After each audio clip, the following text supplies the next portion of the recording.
Child abuse is physical, sexual, or psychological mistreatment or neglect of a child or a teenager, especially by a parent or a caregiver that results in actual or potential harm to a child.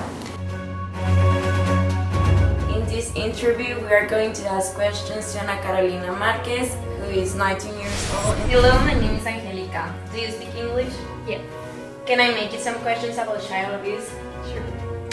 Do you know what child abuse is?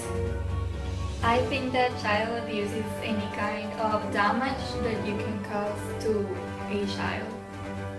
Yes, child abuse is any type of interruption to a child or a teenager, either psychological or physical. And it is caused by people who take care of them or those in which they trust. Do you know which are the 5 different types of child abuse? I know the physical one, that is when you punch, or the psychological, when you say things that can harm them. Yes, these are 2 examples of a type of child abuse. And the other 3 involves sexual abuse, which is any type of sexual activity to a child.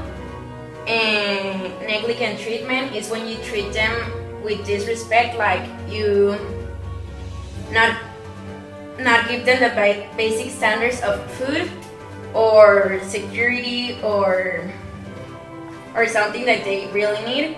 And exploitation is using a child to get a benefit for ourselves, like labor exploitation, pornography, or using child as a sexual trait.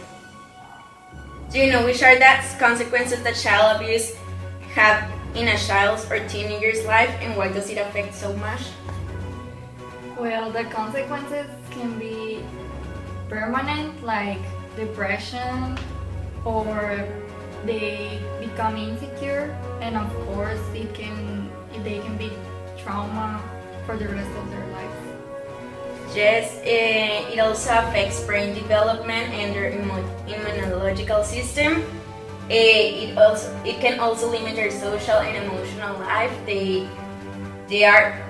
find hard to coexist with other people for their insecurity, depression, and this can affect them so much that when they grow up, they are still depressed and don't trust people that much. Do you know how is violence punished by the law? I know that you can go to jail. Yes, and this is a crime that is actually punished by the law and with deprivation of liberty. And for example, in the Código Penal para el Distrito Federal, in the Article 200, establishes that there are no justifications for the use of violence in the education of a child. How can we prevent violence and protect children and teenagers? Well, we can protect them knowing how to help those childs that are insecure, or to know how to identify the different types of abuse. Yes, exactly. And if you know anything about a case of child abuse, you must report it to the authorities. And it is very important for us to know how to identify it to help any type of child which is in child abuse. Thank you. Thank you for allowing us to make this interview. Here is a brochure of the subject we talk about for you to read and share with your loved ones to prevent this type of abuse. Thank you.